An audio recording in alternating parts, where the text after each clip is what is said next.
misaotranao zahay Jesosy tiana eo fa ny fihetrenao nanaiky ho tonga o ary mivesatra ny otanay rehetra no anananay toeram-boninahitra tahaka an'izao ka iantsonao anay hifanampiara-mandova ny fanjakanao dia ny lanitra izany.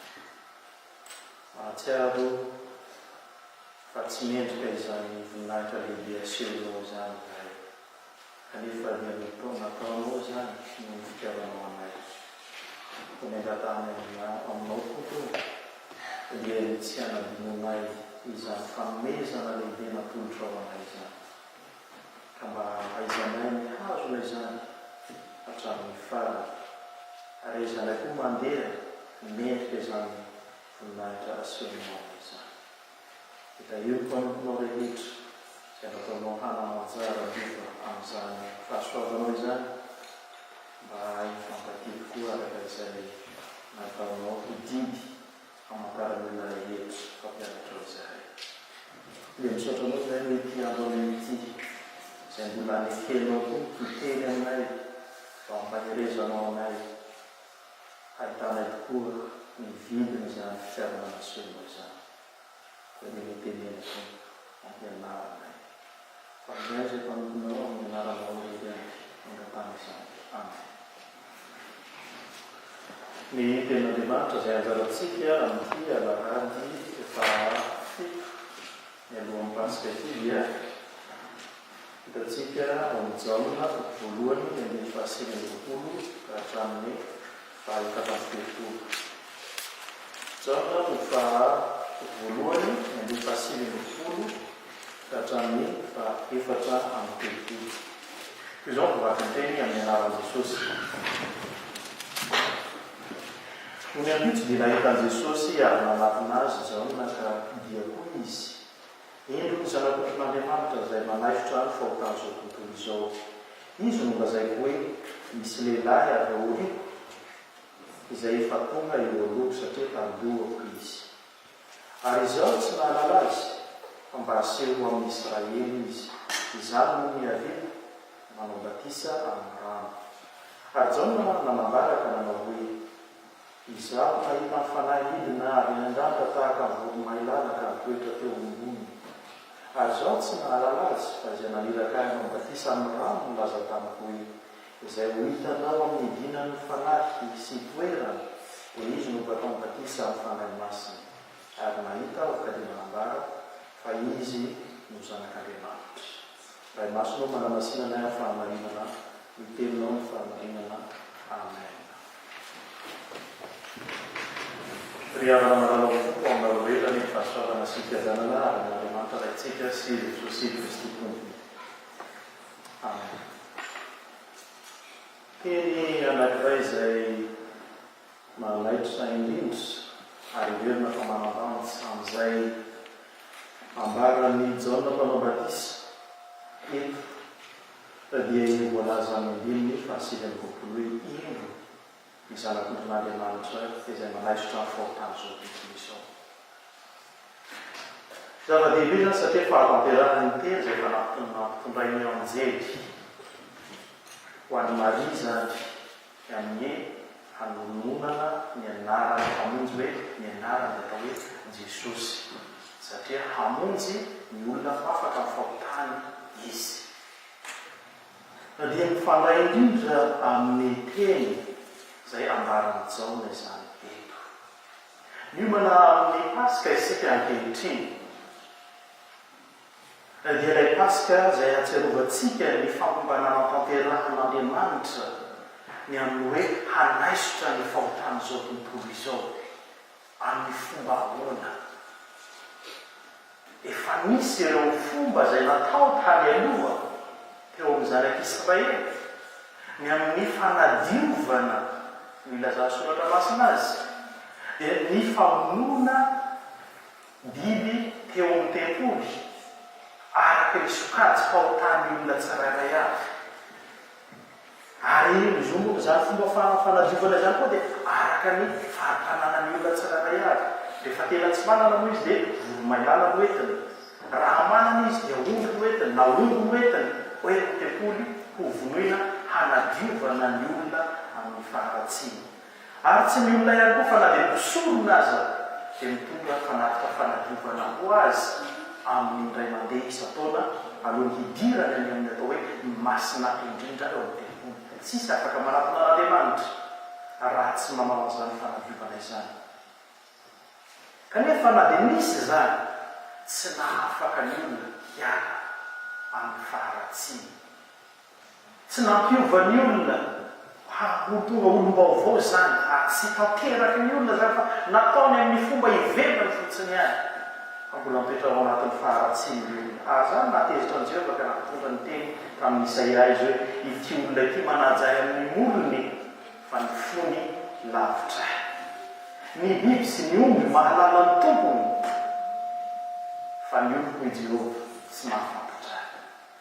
Mahafantatra ny tenin'Andriamanitra ny zanak'Israely fa saingy tsy miaina ary tsy manaraka sy nanoa izany didin'Andriamanitra izany. Ka dia lasa lavitra an'Andriamanitra. Izany toetra izany mbola mitoetra mandraka ankehitriny, izany toetra ny fomba ny olombelona izany mbola iaina ny olona mandraka ankehitriny ary vao mainka aza miharatsy amin'izao andro iainantsika izao. Zany mazay koa ny apôstôly any am-parana any dia ratsy ny olona ho tia tena ho tia vola fa mboka tena miemboemsy maro isan-karazany faratsy ny olona ary mbola latsaka ambanin'ny biby aza mitoetra ny mandraka ankehitriny noho izany faratsiana izany. Tsy mahavonjy tena isika, tsisy marina na dia ray, tsisy izay mitady an'Andriamanitra ho misoratra masina. Fa na mitady an'Andriamanitra dia mitady azy mba ho amin'ny zavatra amin'ny nofony sy ny filany tena fotsiny ihany mitadiavany an'Andriamanitra. Ka tahaka manao an'Andriamanitra toy ny roue de secours rehefa sahirana mitady an'Andriamanitra fa rehefa mety ny fiainana tsy ilay Andriamanitra. Dia zany zavatra misy iainantsika mandraka ankehitriny. Ary amin'izao andro vaninandro iainantsika atao hoe vaninandro ny fanosoana teknôlôjia izao vao maika mihataka ny habe ny hantsana mampisaraka ny olona amin'Andriamanitra. Satria matoky ny fahaizan'ny olona, matoky ny zavatra foroniny olona, ka dia io no iankofany, ianteherany amin'izao fotoana izao. Dia miteny amintsika androany ny ten'Andriamanitra hoe ino ny zanak'olon'Andriamanitra manaisitra ny fahotana izao tontolo izao. Iza amintsika no hanaiky an'izany koa fa Jesosy no hanaisotra ny fahotantsika. Fa nahoana no ilaina ny fanasorana ny fahotantsika? Inona ny fahotantsika? Inona no tanataontsika? Sahy dia isika hiteny ao anatin'Andriamanitra hoe hanota. Sahy ilaza isika hoe tsy manana ota. Kanefa dia hiampangatsika ny tenin'Andriamanitra mazava tsara izay lazain'ny Paoly apôstôly manao hoe raha misy milaza ny tena hoe tsy mpanota izy dia mamita tena ary ny marina tsy mitoetra ho aminy toy Jaona mpanao Jaona milaza an'izany. Fa Paoly apôstôly dia milaza hoe fa mpanota avokoa ny olona rehetra ary tsisy manana ny voninahitra avy amin'Andriamanitra na dia iray aza.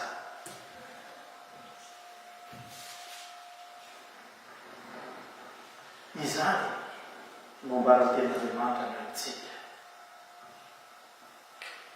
Ary raha isika manao hoe tsy manana ota isika dia matimaty foana zany Kristy, satria ny nahafatesany dia nanavitra antsika. Izany no tsy maintsy ho andiniantsika tena mialohany ahatserovantsika ilay vaninandro ny Paska, fotoan'ny fandinian-tena izao ho amin'izany. Jereo tsara izay voalazan'ny Isaia, inona no asan'izany zanak'olon'Andriamanitra mitondra fahotana izao tontolo izao zany? Ireo ambarany ao amin'ny Isaia 7:15 io, ny diakapoka taminy izay namelezana azy, ilay tsy nanatsiny hanasitrana antsika.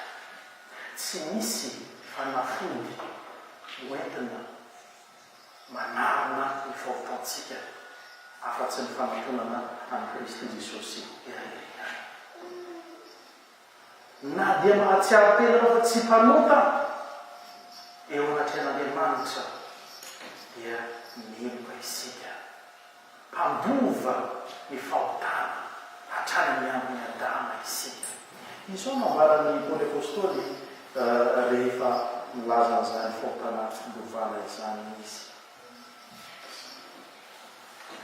Hoy Paoly Apôstôly rehefa manoratra ny epistily izy Romaina 5:1-10. Koa dia tahaka izany ny idirana io da avy tamin'ny olona iray ho amin'izao tontolo izao.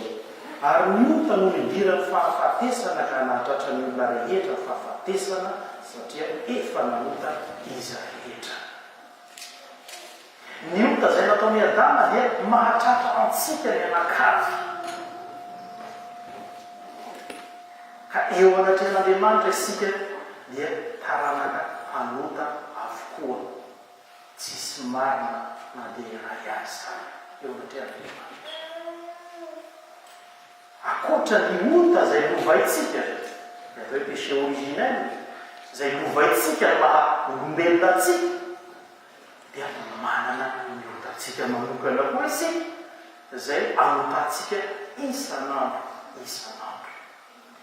Eo anatrehan'Andriamanitra isika dia tsy manteraka ny didiny. Raha raisitsika fotsiny ihany ny didy folo ihany no raisitsika fa ny didy sy ny lalàna nomen'Andriamanitra dia betsaka ao anatin'ny soratra masina. Fa raha ny didy folo ihany no resantsika dia Jakoba dia milaza amintsika mazava tsara hoe raha marina amin'ny 5 ianao nefa diso amin'ny anankiray dia diso amin'iza rehetra, meloka amin'iza rehetra. Izy amintsika no say iseho anatrehan'Andriamanitra ka hoe nahatanteraka ny sitrapon'Andriamanitra na nahatanteraka ny didiny tsy misy meloka isika. Ary izany mahameloka antsika eo anatrehan'Andriamanitra izany dia tsisy fanafody hafa hanadio an'izany eo anatrehan'Andriamanitra afa-tsy ny rahan'i Kristy Jesosy iray ihany izay atolony teo amin'ny fijaliana. Izany no ilazana Petera mazava tsara amintsika ho tsarovantsika amin'ny zavatra misy eo amin'ny andron'ny Pasika. Hoy izy Petera ao amin'ny epistily voalohany ny 7 sy ny 9. Fa fantatrareo fa tsy zavatra mety ho simba tahaka ny volafotsy sy volamena no nanavotana anareo tamin'ny fitondran-tena-dala izay azo nareo tamin'ny entin-drazana. Ny entin-drazana io tsy hoe manao fomban-drazana koa isika, fa mahataranaky ny Adama sy Eva tsika, andovatsika ny ota rehetra ka nahatonga tsika hoe maty eo anatrehan'Andriamanitra. Dia izany no atao hoe zavatra iainantsika sy lovatsika. Fa izay tsy volafotsy sy volamena izy Petera no nanavotana anareo na ny vidianana anareo, fa ny rahasoan'i Kristy toy ny rahany zanak'ondry tsy misy kilema sy tsy misy kaikaikana.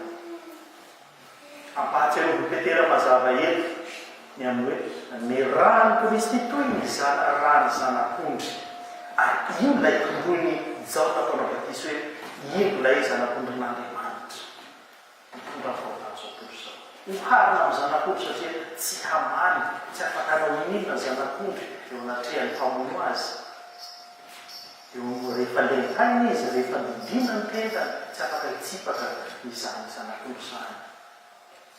Fa dia miaritra ny fahafatesana izy.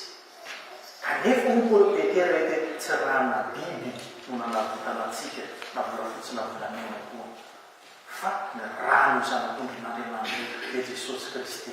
Izay ambarany Isaia 40:10 hoe dia kapokatana zany ny famonoana azy no anavotana antsika. Ka ho tsarovantsika izany, ka hahatonga antsika handiny ny tena hoe mila mpamonjy isika, mila mpamonjy izao tontolo izao. Izay fa mandeha amin'ny lalan'ny fahafatehana, mandeha amin'ny lamizotra amin'ny lalan'ny fahafatesana, ary miazakazamakany izao tontolo izao. Tsika ny ohatra ny varina ihany eo amin'ny fiainana ity hoe makaiza marina ny fiainantsika. Ary olona maro be hitatsika ireo makaiza izy ireo, makaiza ny hafarany izy ireo, tsy mahalala ny alehany ny maro, tsy mahafantatra izay hafarany ireo olona marobe manodidina antsika miakamaroany. Fa isika androany dia mahafantatra tsara fa misy lalam-pamonjena zay asehon'Andriamanitra amintsika. Misy fiafarana izay ahariharin'Andriamanitra amintsika. Ka amin'ny alalan'ny fanadiovan'ilay zanak'Andriamanitra ny fahotaontsika no ahitantsika azany fiafarana izany. Ny lalantsika izorantsika hoe makaiza fantatsika tsara ny alehantsika. Dia mizotra makany amin'izany fiainana mandrakizay izany. Tsy nanomtena mifatifaty foana amin'ny tsisy dikany ilay zanak'ondron'Andriamanitra. Hoe ino ilay zanak'ondron'Andriamanitra hanaisotra ny fahotana zao tontolo zao. Ho faty an'inona izy? Raha tsisy dikany ny hafatesany tsy nanomtena Jesosy ny faty. Fa hitantsika fa mizotra amin'ny lalan'ny fahafatesana no nanolorany ny tena ho faty amin'ny toerantsika.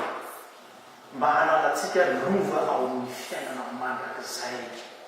Fa ity izorantsika ity fandalovana fotsiny ihany ity. Andraisantsika fanapahan-kevitra ity na ho any amin'ny fahafatesana mandrakizay, na ho any amin'ny fahavelomana mandrakizay. Izany no mahatonga ny zanak'Andriamanitra hitondra ny fahotaontsika mba hananatsika ny fahavelomana.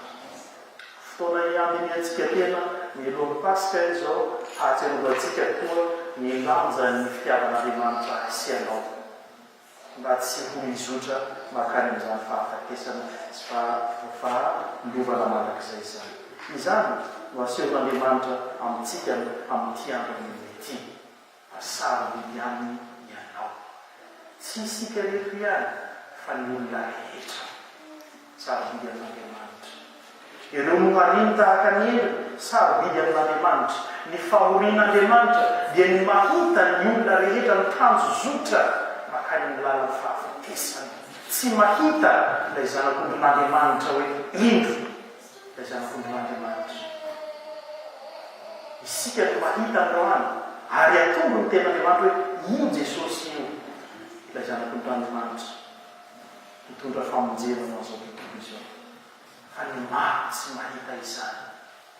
Marobe mivoaka eto sika dia hitatsika miazakazaka amin'ny zavatra maro samihafa ny olona satria tsy mahita izay alehany. Ireny fahafinaretana mitady zavatra mahafinaritra ny fotsiny ihany mba hampitomina ilay hetaheta tsy mety miala ao anaty, hetaheta-pamonjena ao anaty. Tsy ho feno ny vola aman-karena zany, tsy ho feno fahafinaretana ara-nofo zany. Kanefa tsy mahita koa nefa izy ilay zanak'ondron'Andriamanitra. Izay tondroin'izao manampilahy. Anjarantsika koa no mampahafantatra izany amin'izao ilay zanak'ondron'Andriamanitra manasotra ny fahakana.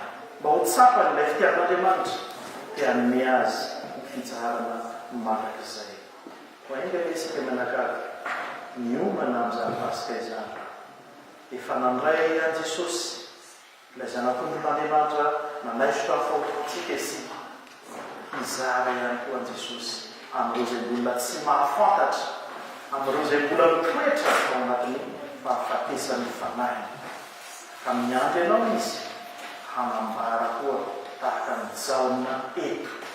Ianao koa milaza amin'izy ireo hoe ino Jesosy, ino zanak'ondron'Andriamanitra manaisotra ny fahotan'izao tontolo izao. Ianao koa tian'Andriamanitra hitondra ny hafatra amin'ireo izay mbola mitoetra ao anatin'ny aizina hanombo an Jesosy, hampahafantatra an Jesosy. Ianao no epistimy hilaza ny famonjena sy ny vaovao mahafaly ho an'ireo izay mbola mitoetra ao anatin'ny fahafatesana. Ho ainga isika menakavy izay efa nandray an Jesosy ho fiasana eo am-pelantanany koa hitondra ny hafatra amin'izay rehetra mbola mitoetra ao anatin'ny aizina izay ny aizina ambaran'ny soratra lasina efa manarana tany. Eo an'Andriamanitra rehetra ny voninahitra izay azo atratataloha indrindra ary ho azy mandrakizay. Amen. Raisolon'nytika ny fahasoavan'i Jesosy Kristy tompo sy ny fitiavan'Andriamanitra ray ary firaisana sy ny fimbonana amin'ny fanahy masina ho amin'ireo rehetra nefa amin'izao mandrakizay. Amen.